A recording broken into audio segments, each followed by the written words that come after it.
지난해 지방선거를 통해 민선 8기가 출범한 지 1년이 지났습니다. 우리 지역 시장들의 취임 1주년 기자회견을 통해 지난 1년간 성과와 앞으로 발전 방향을 살펴봤습니다. 우리 사회 구성원으로 자리 잡은 이주민의 현주소를 알아보는 기획보도를 마련했습니다. 오늘은 공교육에서 벗어나 있는 이주민 학생들의 교육 문제를 짚어봤습니다. 장마철을 맞아 경기 지역 반지하 주택 거주자들의 걱정이 커지고 있습니다. 지난해 집중호우로 큰 피해를 입었지만 여전히 대책 없이 방치되고 있는 것으로 파악됐습니다.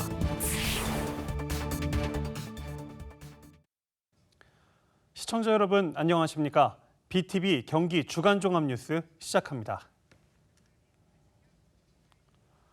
오늘 뉴스는 출범 1주년을 맞이한 민선 8기 우리 지역의 모습을 살펴보는 것으로 시작하겠습니다. 먼저 인구 100만 특례시를 목표로 하고 있는 평택시로 가보겠는데요. 지제역이 교통 요충지로 급부상하고 있는 가운데 역세권 개발 논의가 본격적으로 시작됐습니다. 주하영 기자의 보도입니다. 콤팩트 시티가 될 평택 지제 역세권 주변입니다. 오는 2033년 준공을 목표로 3만 3천 가구를 건립할 계획입니다. 지난달 국토교통부는 평택 지제 역세권 주택 수요가 4만에서 5만 호 내외로 이곳의 교통 수요 확보를 위해 수도권 광역 급행철도 GTX AC 노선이 연장될 여건을 만들겠다고 밝혔습니다. 축구 경기장 630개와 맞먹는 면적의 지제 역세권 콤팩트 시티는 공공개발 방식으로 추진됩니다. 그런데 최근 일부 토지주들이 민간 개발 방식 움직임을 보이자 평택시가 이에 대한 입장을 내놨습니다. 정장성 평택시장은 민선 8기 1년 기자간담회를 통해 정부 주도의 공공개발 방식으로 진행할 것을 분명히 했습니다. 민간에 맡겼던 사업이 난개발이 되고 있다며 이런 상황을 막기 위해 공공개발로 진행하겠다는 것입니다. 지제세교처럼 이게 장기화될 수 있는 걸 저희가 제일 우려했고요. 또 하나는 가장 핵심적인 문제가 교통 문제입니다. 이 민간 개발에 이렇게 의존할 경우에는 이 광역교통계획 소유가 거의 불가능합니다. 지금도 문제가 워낙 심각한데. 정 시장은 친환경 미래 첨단 도시를 목표로 반도체와 수소, 미래 자동차들 3대 축으로 지역 균형 개발을 이뤄나가겠다고 약속했습니다. 그러면서 반도체 인력 양성과 미래 산업을 선도할 카이스트 평택 캠퍼스 건립을 위한 용역 등이 추진되고 있다고 전했습니다. 종합대학병원인 아주대학 병원 건립을 위해 토지 매매 계약을 체결하고 오는 2027년 준공을 목표로 후속 절차를 진행하고 있다고 소개했습니다. 정 시장은 평택 서부 지역은 수소 모빌리티 특구 지정과 화양지구내 종합병원 건립, 평택 항만 종합개발에 속도를 내고 있다고 전했습니다. 자동차 클러스터는 관계법령 국회 통과로 속도를 낼 것이라고 말했습니다. 사업자도 다 결정이 돼 있는 상태인데 정부에서 국회에서 입법 미비로 지금까지 늦어지고 있었습니다. 근데 이제 본회의가 통과됐습니다. 그렇기 때문에 여기에 맞춰서 지역 곳곳에서 개발이 진행되고 있는 평택시. 정 시장은 지역 균형 개발과 친환경 녹색 도시로 100만 특례시를 만들어 나가겠다고 밝혔습니다. BTV 뉴스 주하영입니다. 다음은 최대호 안양시장의 취임 1주년 기자회견을 통해 민선 8기 안양시의 1년을 돌아보겠습니다. 지난 1년 안양시를 뜨겁게 달군 이슈는 안양교도소 이전이었는데요. 최 시장은 지금이 미래 성장을 위한 골든타임이라고 강조하고 안양교도소 이전을 성공적으로 완수하겠다고 밝혔습니다. 보도에 이창호 기자입니다. 최대호 안양시장은 민선 8기 1년의 성과로 전국 최초로 사단법인 노동인권센터를 설립한 점과 안양천 지방정원 조성 예정지 승인 등을 내세웠습니다. 민선 7기에서 추진했던 사업들을 민선 8기에 연속적으로 추진하면서 성과가 있었다고 설명했습니다. 그러면서 지금이 안양이 성장하는 골든타임인 만큼 주요 사업들을 차근차근 추진해 나가겠다고 강조했습니다. 지금이 골든타임입니다. 우리 안양시가 다시 한번 미래를 향해 도약할 때입니다.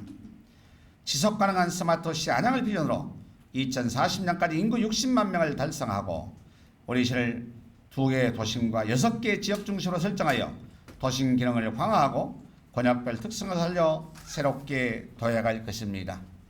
최 시장은 4차 산업 거점 도시와 철도망 구축을 통한 교통 허브 도시 조성을 발전 전략으로 꼽았습니다. 시가 새로 추진하고 있는 서울 서부선과 유래 과천선, 인천 2호선, 광명 시흥선의 안양 연장이 주요 내용입니다. 발전 전략으로 첫째, 4차 산업의 모일 이끌 신성장 거점을 조성하겠습니다. 수도권 교통허브로 도약하겠습니다. 교통의 발달은 도시 성장의 필수적인 요소입니다. GTX 신호선을 유치한 우리 시의 잠재력을 바탕으로 안양권에 계획된 철도망의 안양 연장을 이뤄내 지역 정가에서 논쟁이 계속되고 있는 안양교도소 문제에 대해선 이전이 맞다고 강조했습니다. 그러면서 권한을 갖고 있는 기획재정부가 긍정적인 모습을 보이고 있는 만큼 법무부와의 협의를 이끌어내겠다고 밝혔습니다. 이 사업의 본질적인 권한은 기재부다라고 생각해서 기재부와 협의를 시작하게 됐고, 안양교도소는 이전입니다. 그러니까 교도기능, 그러니까 이미 기결수가 있는 곳은 교도기능 이전이고, 저 법무부 협의했던 것은 미결수, 즉 재판을 받아야 할 이러한 구치소 기능은 남아 있겠다. 그래서 재건축하겠다. 최 시장은 미래 신성장 동력을 확보하기 위해 박달 스마트시티와 안양교도소 이전, 시청사 이전과 기업 유치를 성공적으로 완수하겠다고 강조하기도 했습니다. BTV 뉴스 이창호입니다. 박승원 광명시장도 민선 8기 1주년을 맞아 기자회견을 열었습니다. 남은 임기 시민의 건강한 삶을 위해 행정력을 집중하겠다고 밝힌 박 시장은 탄소 경제도시 조성을 광명시의 비전으로 내놨습니다. 김성원 기자가 보도합니다. 박승원 광명시장이 민선 8기 1년의 소회와 앞으로의 포부를 밝혔습니다. 박 시장은 지난 1년 동안 무엇보다 민생경제 회복을 위해 행정력을 집중했다고 밝혔습니다. 광명시는 지난해 모든 가정에 생활안전지원금을 지급하고 지역화폐 인센티브 10%도 상시 지원했습니다. 특히 코로나19로 피해를 입은 소상공인들이 재기할 수 있도록 금융거래 시 시가 보증을 서고 폐업한 시민이 재창업을 할 경우 지원금도 지급했습니다. 난방비 인상 때는 당정을 초월한 협치로 생활안정지원금을 신속히 지원해 가계의 안정과 소상공인의 시름을 덜어드렸습니다. 폐업 위기에 놓인 자영업자와 중소기업의 재기를 위해 영업환경 개선 지원과 특례 보정을 확대하고 남은 임기 계획은 한마디로 줄여 시민이 건강한 삶이었습니다.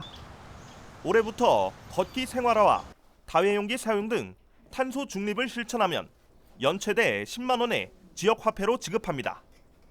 이 같은 캠페인을 시 인구의 10%가 참여하도록 하는 기후 의병 사업도 전개합니다. 박 시장은 탄소 중립을 넘어 탄소 경제 사업을 통한 일자리 창출 목표도 계획했습니다. 지금까지 탄소 중립 실천을 위한 기반을 다져왔다면 앞으로는 일자리를 만드는 탄소 경제를 준비하겠습니다. 친환경 에너지 인프라와 녹색 교통을 확충하고 자원 해소 시설과 업사이클 클러스터를 순환 경제의 모델로 만들어 가겠습니다. 이 밖에도 박 시장은 안양천을 국가정원으로 지정토록 하고 광명시흥 3기 신도시에 로봇과 반도체, IT 핵심 기업을 유치해 자족도시의 기능을 갖출 수 있도록 하겠다고 밝혔습니다. BTV 뉴스 김성원입니다. 민선 8기 수원시는 경제특례시 조성이 제1목표입니다. 침체된 지역 경제를 살리기 위해 기업 유치에 총력을 기울이고 있는데요. 민선 8기 1주년을 맞아 네 번째 기업 유치에 성공했습니다. 화성시 양감면에 본사를 둔 우주 일렉트로닉스. 각종 전자기기와 자동차 등에 들어가는 부품인 커넥터를 생산하는 기업입니다. 지난 2021년엔 매출액 2천억 원을 돌파했고 최근엔 전기 자동차의 증가로 커넥터 수요가 늘면서 더 큰 성장이 기대되고 있습니다. 올해로 30주년을 맞은 우주 일렉트로닉스가 고향인 수원으로 돌아옵니다. 최대 100억 원을 투자해 본사와 연구소를 수원시로 이전하기로 결정한 겁니다. 수원시에는 거기에 문화적인 또한 사회적인 그다음 대학 등 모든 인프라들이 갖춰 있기 때문에 좋은 인재들이 거기에 모여 살고 있습니다. 그 인재들과 같이 우리 우주 일렉트로닉스가 발전할 가능성을 보고 우주 일렉트로닉스는 민선 8기 수원시가 유치한 네 번째 기업입니다. 1년 전 굴지의 바이오 기업을 시작으로 국내외 첨단 기업 유치에 총력을 기울여온 수원시는 민선 8기 1주년을 맞아 기업 4개 유치에 성공했습니다. 이재준 수원시장은 수원에 온 기업들이 더욱 성장할 수 있도록 행정적, 재정적 지원을 아끼지 않을 계획이고 이는 일자리 창출 등으로 이어져 지역 경제 역시 동반 성장할 것으로 보고 있습니다. 나라호 우주 비행 발사체는 물론이고 미사일까지 앞으로 들어가는 부품으로 성장해서 전 세계 기업으로 더욱 성장하셨으면 하는 바람입니다. 수원시는 민선 8기 4년간 기업 30개 유치를 목표로 하고 있습니다. 이를 위해선 기업 유치에 걸림돌이 되고 있는 수도권 정비계획법의 개정 여부가 관건이 될 것으로 보입니다. BTV 뉴스 이재호입니다.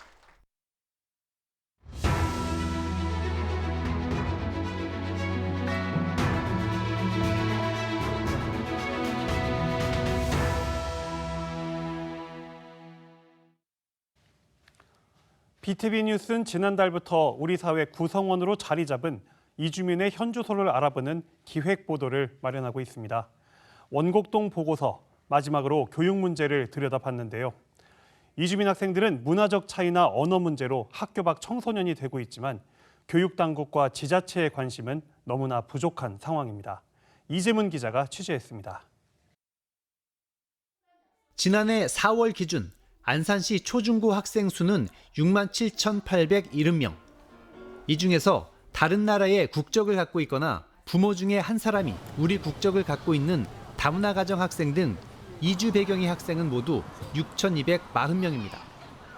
전체 학생 대비 9.2%에 이릅니다. 이주 배경 학생들이 공부할 수 있는 다문화 특별교실이 있는 곳은 초등학교 4개 학교에 17개 학급, 중학교 4개 학교에 6개 학급이 있습니다. 그러나 모든 이주 배경의 학생들이 우리 공교육을 선택하는 건 아닙니다.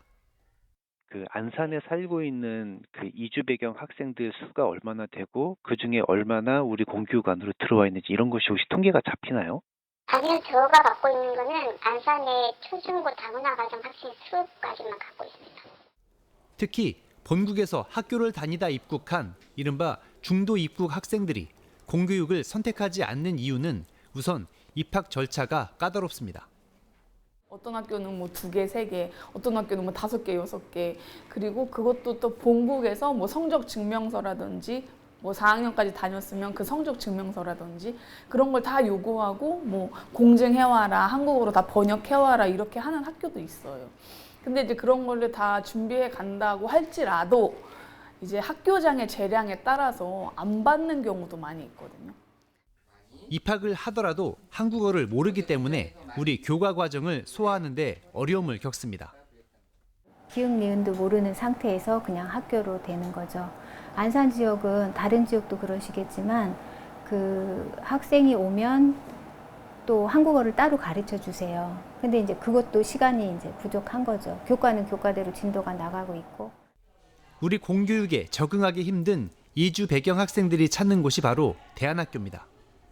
한국어와 모국어, 이른바 이중언어로 교육을 하기 때문에 선호하는 경향이 있습니다. 이주 배경 학생들의 첫 번째 목표는 한국어와 한국 문화를 배워서 공교육에 진입해 적응하는 것. 대안학교가 디딤돌 역할을 하는 겁니다. 두 번째 목표는 본국으로 돌아갈 가능성이 있기 때문에 중단 없이 교육을 받는 겁니다. 그래서 선택하는 대안이 바로 본국의 교육 체계를 한국에서 그대로 밟아가는 것. 고려인 동포 학생들이 대다수인 안산의 이 학원은 학원으로 등록돼 있지만 러시아 정규 학교와 똑같은 교과 과정으로 학생들을 교육하고 있습니다. 이 학원에서 과정을 마치면 러시아 현지 대학에 진학할 수 있도록 돕습니다. 아이들이 다양하고 세계가 열렸기 때문에 졸업장이 하나여야 한다고 생각하지 않아요. 누구한테는 한국 졸업장, 누구한테는 러시아 졸업장, 누구한테는 미국 졸업장, 중국 졸업장 다 필요하다고 생각합니다. 안산의 이주 배경 학생들은 상당수가 일자리를 찾아 입국한 부모를 따라왔습니다. 이 땅에서 계속 살게 된다면 국적을 취득할 것인지 외국인으로 살 것인지 선택해야 합니다. 본국으로 돌아가는 것도 고려해야 하기 때문에 기로에 놓인 이주민들은 어떤 교육을 선택할지 혼란스럽습니다. 지난 3월 화재로 숨진 나이지리아 국적 4남매의 부모는 어려운 형편 가운데서도 무상교육이 가능한 공교육 울타리 안에 자녀들을 보내지 못하고 매달 수십만 원의 교육비를 지출하며 대안학교에 보냈습니다.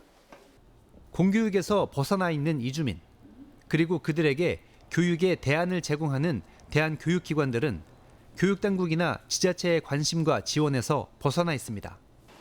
안산시의 경우도 취약 전 이주 배경 아동을 대상으로 보육료를 지원해 주고 있지만 취약 이후의 지원은 없습니다. BTV 뉴스 이재문입니다.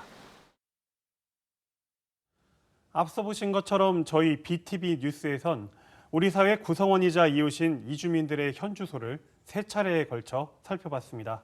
이주민들의 실태, 취재기자에게 못다한 이야기를 들어보겠습니다. 네, 앞선 리포트에서 다뤘던 교육 문제부터 좀 이야기를 해보려고 하는데요. 네. 우선 우리 공교육에 품지 못한 이주민 학생들 그리고 부모님들 정말 좀 고민이 많으실 것 같아요. 네, 그렇습니다. 우리가 일반적으로 생각하기에는 이들이 우리나라에 입국을 했다면 당연히 학령기에 있는 학생들은 학교에 다니고 있을 거라고 짐작을 하는데 그렇지 않더라는 거죠. 그 학령기 전에 입국을 했거나 우리나라에서 태어난 아이들은 어린이집이나 유치원을 다니면서 학교에 입학하는 길이 비교적 쉽게 열립니다. 그런데 중도에 입국한 학생들, 그러니까 본국에서 학교를 다니다가 온 학생들은 어려움이 있더라는 겁니다. 부모가 직접 자녀를 보내고 싶은 학교를 찾아다니면서 상담을 받아야 하는데 이 과정이 만만치가 않고요. 그리고 입학이 허가가 되더라도 우리 언어가 안 되고 문화도 달라서 적응하는 데 어려움을 겪고 있습니다. 특히나 러시아어를 사용하는 고려인들의 경우에는 다른 국적의 이주민들보다도 우리말이 더 서툽니다.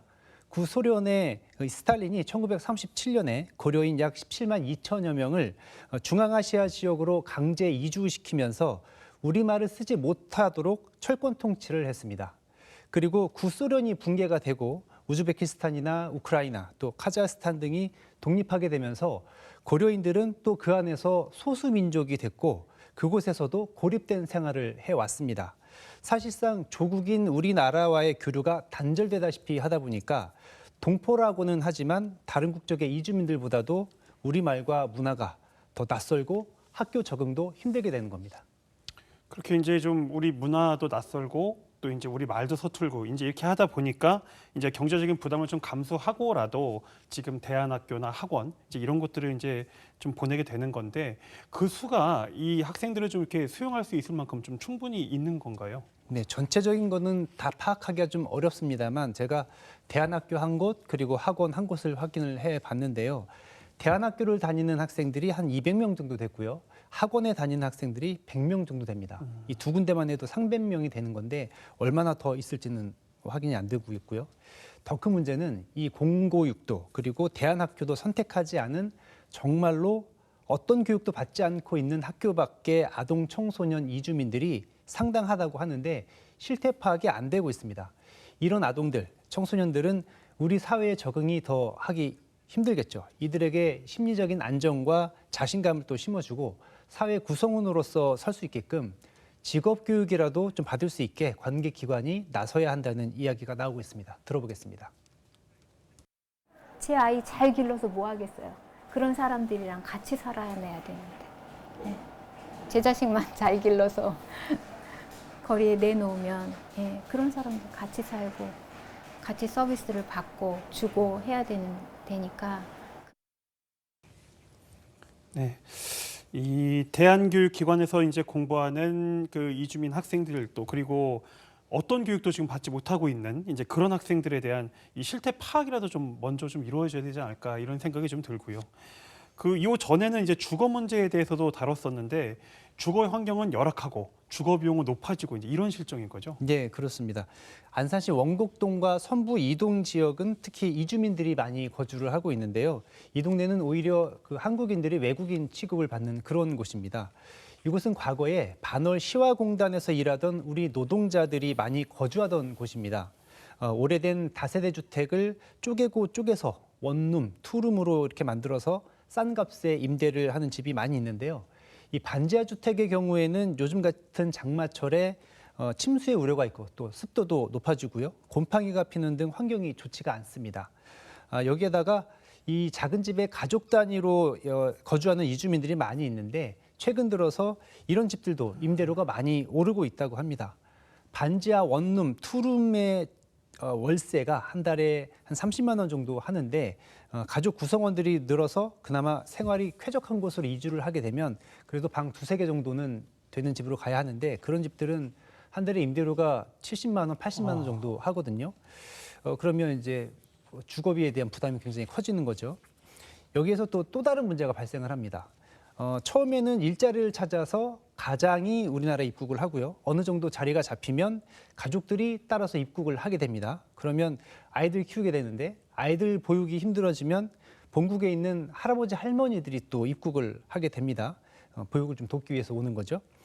우리 서민들의 삶과 다르지가 않은데요. 그런데 이제 주거 비용이 부담이 되면 이 3대가 한 집에 다 같이 살지 못하고 분가를 하는 경우가 생기게 됩니다. 이럴 경우에 독거노인이 발생하는 상황이 생기는데요. 이들은 더 열악한 주거 환경에 거주하게 됩니다.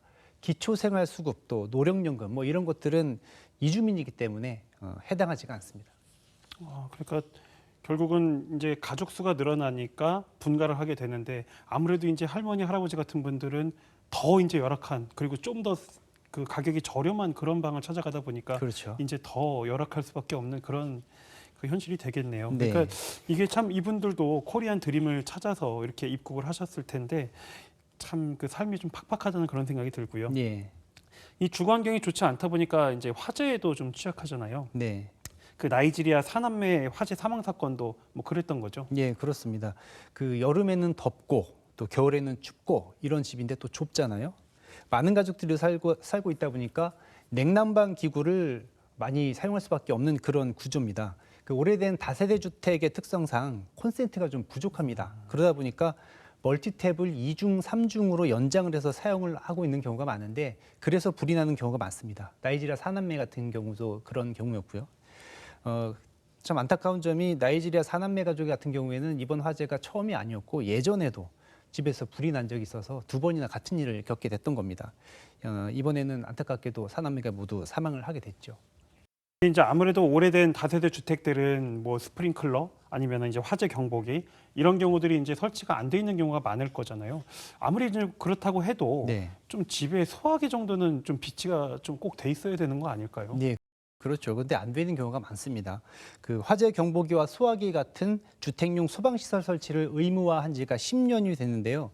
이게 소급 적용이 되지 않다 보니까 법 시행 이전인 2012년 2월 4일 이전에 건축된 주택에는 해당하지가 않습니다. 그리고 강제 규정도 없습니다. 그리고 집주인이 설치해야 하는지 실제 거주하고 있는 사람이 설치해야 하는지도 명확하게 돼 있지가 않습니다. 이렇다 보니까 임대인들은 자발적으로 소화기를 설치하는 경우가 거의 없고 그리고 임대를 해서 살고 있는 이주민들은 이런 규정도 모르고 그리고 이걸 꼭 설치를 해야 되나 필요성도 잘 모르고 있습니다.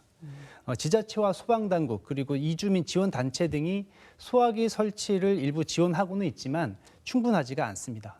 임대인들께서 적극적으로 나서 주셔야 할 것 같습니다. 이 세 차례에 걸쳐서 이제 안산에 거주하고 있는 이주민들의 삶을 좀 들여다보셨는데 참 그 녹록지 않은 현실인 것 같네요. 네, 네 그렇습니다. 나이지리아 4남매 화재 사건으로 취재가 시작이 됐는데요. 안산시 전체 인구의 13%가 이주민입니다. 그리고 안산시 초중고등학교 전체 학생 중에 9.2%가 이주민입니다. 안산시 전체의 인구가 감소하고 있는 상황에서 반대로 이주민들은 늘고 있습니다. 안산시 인구 감소의 버팀목이 사실상 되고 있는 상황인데요.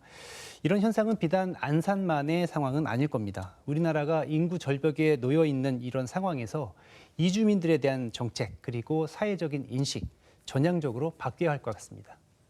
네, 오늘 말씀 여기까지 듣겠습니다.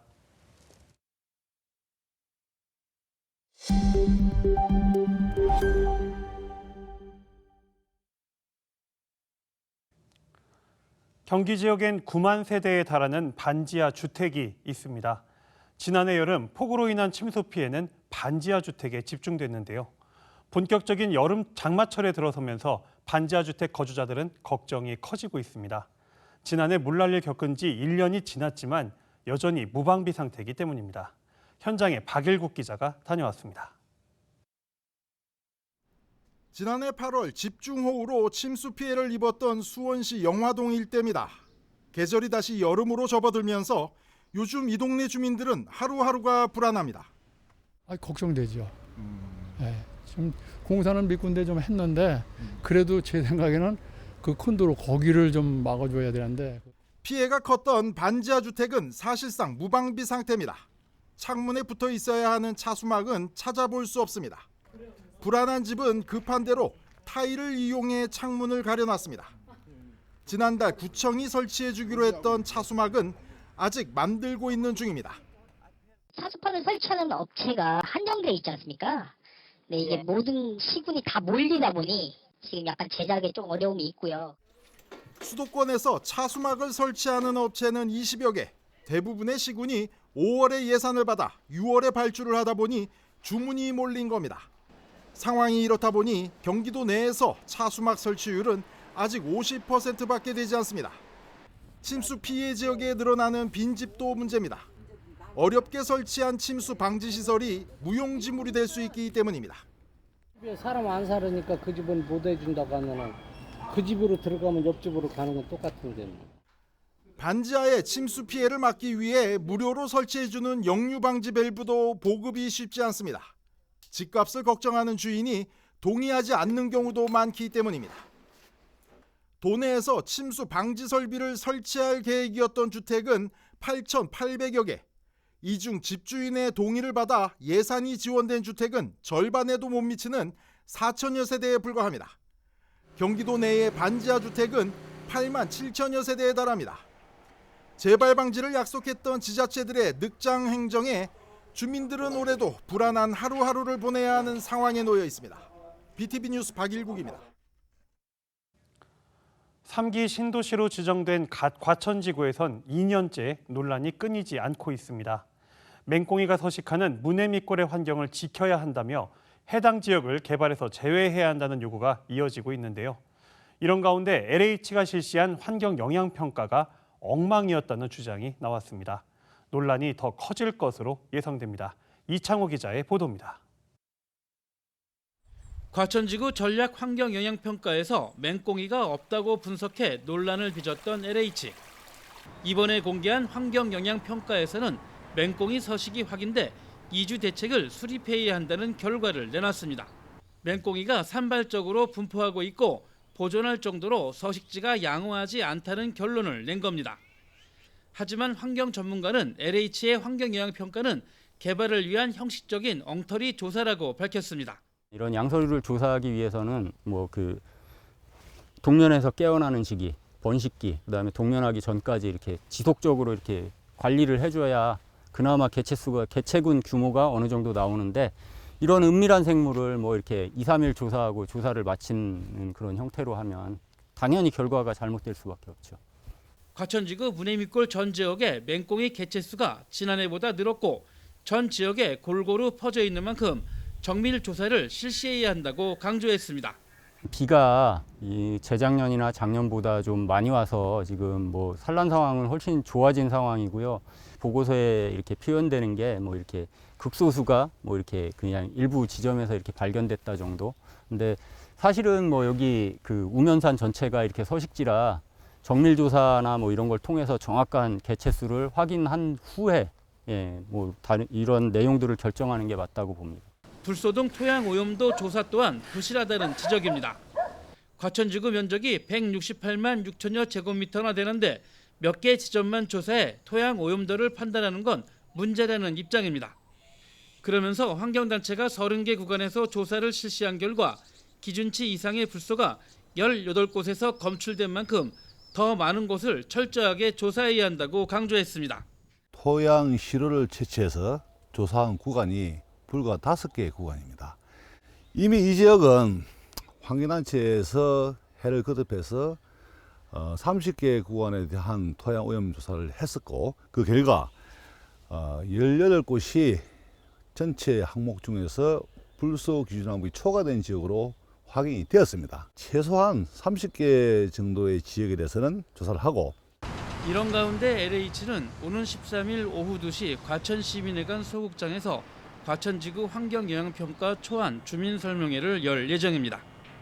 과천지구에서 제척해달라고 요구하고 있는 문해미골 주민들은 물론 환경단체와 환경전문가는 이날 그동안 조사했던 결과를 근거로 잘못된 평가임을 입증할 예정입니다. 너무 졸속으로 평가를 해서 그냥 밀어붙이기식 환경에 대한 부분을 묵살하는 그 자체가 주민대책위에서는 잘못됐다. 문해미골에 대한 문제점을 낱낱이 발표를 해서 LH가 진행했던 그 평가 보고가 잘못됐다는 걸 공식적으로 전달을 하려고. 과천 문해미골 주민대책위는 현재 진행 중인 과천지구 제척소송에서 환경영향평가에 잘못된 점을 집중적으로 따질 예정입니다. BTV 뉴스 이창호입니다. 지역 운수업체 상당수는 코로나 사태 이후 인력난과 재정난에 시달리고 있습니다. 군포시내 유일한 시내버스 운수업체도 존폐 기로에 서 있는데요. 계속되는 재정난에 버스 운행을 줄이면서 시민들의 불편도 커지고 있습니다. 권예솔 기자가 보도합니다. 요즘 군포 삼성마을 주민들의 가장 큰 불만은 시내버스입니다. 삼성마을에서 삼본동 일대를 지나는 32번 버스를 타는 일이 하늘의 별 따기라는 것. 시내로 나가는 가장 빠른 노선이 32번 버스지만 좀처럼 오지 않는 버스 탓에 불편이 커지고 있습니다. 이 노선은 지난 2021년 개통된 군포시 유일한 시내버스 노선입니다. 32번을 타면은 3번역까지 제일 빠르게 갈 수 있는데 이제 30번이나 6-1번도 3번역을 가지만 좀 더 돌아가니까 32번을 타는 게 제일 좋죠. 네, 저는 3번역에서 많이 오는데 3번역에서 한 4번까지 갈아타고 오는 적. 4번 갈아타고 오는 게 그냥 기다렸다가 오는 것보다 훨씬 더 빠른 것 같아서. 근데 너무 힘들죠. 4번이나 갈아타야 되니까. 계획대로라면 평일 기준 총 10대의 버스가 25분 간격으로 다녀야 하는데 현재 운행 대수는 고작 4대에 불과합니다. 배차 간격도 2배 이상 늘었습니다. 반면 차고지에는 운행을 멈춘 버스들이 줄지어 서 있습니다. 운전대를 잡을 기사가 없기 때문입니다. 운수업체는 월급과 처우를 올리면 기사를 채용할 수 있지만 회사 적자 규모가 매년 커지고 있어 결국 운행 대수를 줄일 수밖에 없다고 말합니다. 그러면서 이 같은 상황이 지속되면 결국 효율성이 낮은 노선을 통폐합할 수 있음을 시사했습니다. 30번, 31번이라는 노선이 있거든요. 네. 이 노선은 이거보다 수익금은 좀 좋고 또 30번은 삼성마을을 들어가요. 이 두 노선에 통합을 해서 운영을 하고 싶다. 아니면 노선 변경이라든가 아니면 당분간 좀 운행을 중단하는 방법에 대해서 지금 이제 말씀을 좀 드리고 있는데 이들은 현재 군포시에 적자 노선에 대한 재정 지원을 요구하고 있습니다. 군포시의 유일한 시내버스 노선을 지키기 위해 하루빨리 해결책을 찾아야 하는 상황. 한편 군포시는 민원 해결을 위해 간담회 자리를 마련해 방법을 찾아보겠다고 밝혔습니다. BTV 뉴스 권예솔입니다. 경기도 소방재난본부가 폭발 위험이 있는 가압식 소화기 사용을 중단하고 발견 즉시 폐기해 줄 것을 당부했습니다. 가압식 소화기는 손잡이에 압력계가 없는 형태로 국내에선 지난 2000년 이전에 생산이 중단된 제품입니다. 오래 방치할 경우 내부 가스 용기 부식 등으로 폭발 위험이 있고 실제로 최근 해외에서 폭발 사고가 발생하기도 했습니다. 도소방재난본부는 지난달 공동주택 450여 곳의 소화기 실태를 점검한 결과 9곳에서 25대의 가압식 소화기가 발견됐다고 밝혔습니다. 안산시가 다음 달까지 시민들이 많이 찾는 공원과 유원지에 피크닉 존을 마련해 그늘막 설치와 배달 음식을 허용합니다. 그늘막 설치가 가능한 곳은 화랑유원지와 호수공원, 노적봉공원, 성호공원입니다. 텐트 설치는 물놀이 시설 주변에만 가능하며 오후 6시 이후엔 철거해야 합니다. 또 바닥에 말뚝을 박거나 나무에 줄을 묶는 행위는 금지되고 텐트 내부가 보이도록 2면 이상을 개방해야 합니다.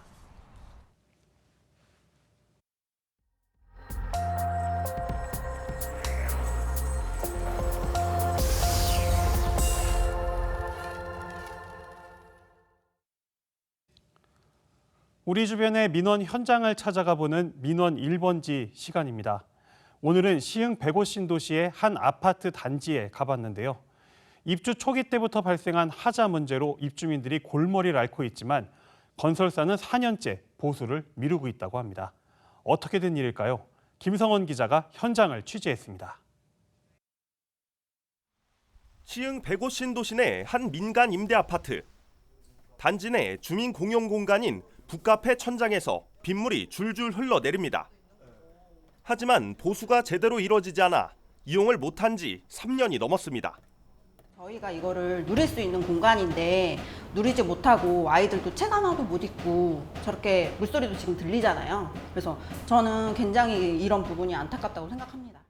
상가 건물 외벽은 무너져 내릴 듯 기울어 있습니다. 자칫 큰 인명피해로 이어질 수 있는 상황입니다. 상가 건물 뒤편 주차장입니다. 언제 쏟아져 내릴지 모를 벽면에 대비해 이렇게 안전띠가 설치돼 있는데요. 주차장을 이용하지 못한 지가 벌써 수년째입니다. 지하 주차장은 바닥재가 벗겨져 돌뿌리가 드러나 있습니다. 킥보드 같은 거 타고 가다가 혹시 미끄러지거나 넘어질까 우려도 되고요. 그리고 이제 아무래도 돌이 많이 나오다 보니까 운전하다가 혹시 다른 차에 돌이라도 튀겨서 차에 손상이 가지 않을까 좀 걱정도 됩니다. 단지 내 인도 보도블록도 곳곳이 들쑥날쑥입니다. 이렇다 보니 사고가 빈번합니다. 아이가 안 그래도 자전거를 많이 타고 다녀요. 그러다가 계단 이렇게 내려오다가 몇 번 넘어진 적도 있어요. 그리고 무릎도 까진 적이 있었거든요. 울퉁불퉁하고 튀어나온 게 되게 많아요. 그러나 하자 보수는 이뤄지지 않고 있습니다. 입주민들은 건설사 측에 보수를 요청했지만 4년째 제대로 된 조치가 없었다고 지적합니다. 보수를 해주겠다고 했지만 차일피일 미뤘고 심지어 민원이 누락된 경우도 많았다고 합니다. 그러는 사이 하자 보수 기간인 5년이 훌쩍 지나버렸습니다. 하자보수센터 연락을 하면 항상 했던 말은 누락된 것 같다, 접수하지 않으셨다. 제가 이제 이거 왜 누락시키신 것 같아요? 그러면 자기들은 그런 적이 없대요. 입주민들은 이 같은 문제가 민간 임대 아파트이기 때문에 발생했다며 분통을 터뜨리고 있습니다. LH 등의 공공임대는 하자 보수의 강제성이 있지만 민간 임대는 규정이 없어 건설사가 보수를 제대로 하지 않아도 손쓸도리가 없었다는 게 주민들의 주장입니다. 지금 와서 건설사에서는 법무팀에서 임대 아파트이기 때문에 굳이 하자 보수를 하지 않아도 된다고 합니다. 하자 보수를 해주는 것과 6년 동안 이렇게 피해보고 살아온 우리 입주민들을 위해서 보상이 필요하다고 생각합니다. 하자 문제에 해당 건설사는 입주자들과 논의 중이라며 취재에 응하지 않았습니다. 시흥시도 도울 수 있는 문제가 아니라는 입장만 내놓고 있습니다. 이거를 시공사에게 일을 이행하라고 강제할 수 있는 사항은 없어요. 지금 지났기 때문에. 다만 이제 국토부에 하자 분쟁 조정위원회가 있어요. 거기에 한번 심사 신청을. 제대로 된 조치를 받지 못한 채 그저 참고 살아가고 있다는 입주민들. 지자체도 손을 놓은 가운데 사고가 나진 않을까 오늘도 노심초사 마음만 졸이고 있습니다. BTV 뉴스 김성원입니다.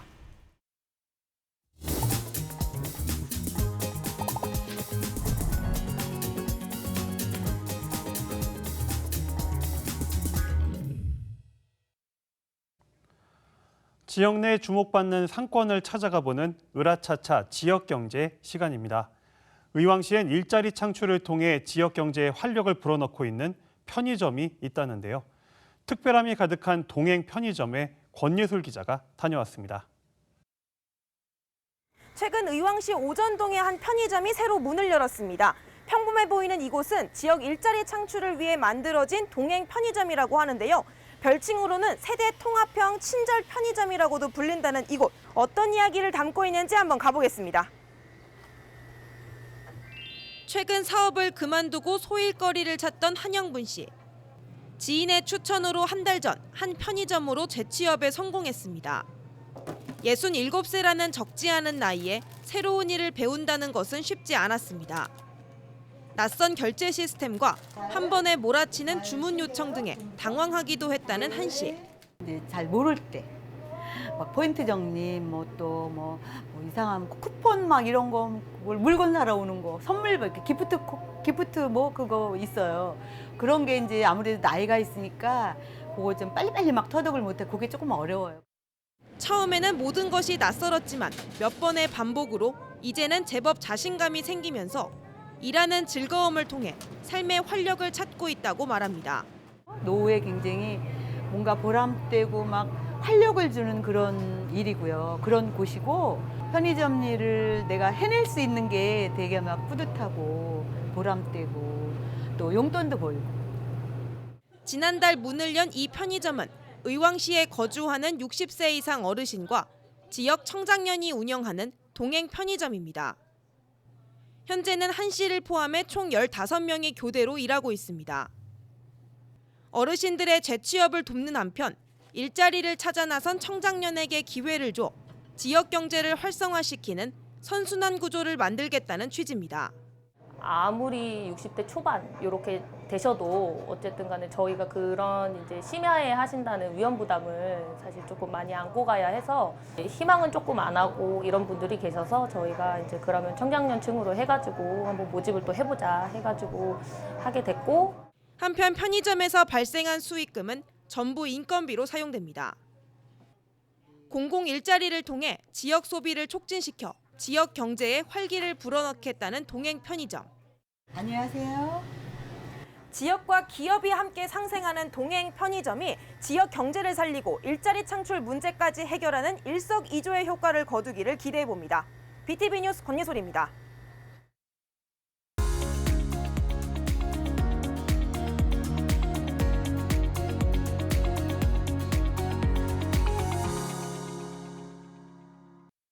한 번에 끝내는 119초 안전교육. 오늘은 벌수임 사고 예방법에 대해 알아볼 거예요. 여러분, 지금 제 옆에 벌집이 있는데요. 실수로 이 벌집을 건드리게 되면 어떻게 될까요? 당연히 벌들의 공격이 시작되겠죠? 이때 놀라서 몸을 웅크리고 땅에 엎드리며 벌들의 공격을 더욱 많이 받을 수 있어요. 몇 방을 쏘이더라도 무조건 이 자리에서 벗어나야 해요. 최소 20m 정도는 떨어진 곳으로 대피해야 합니다. 벌들 다 갔나요? 네, 이렇게 하셔야지 벌들의 공격을 최소화할 수 있습니다.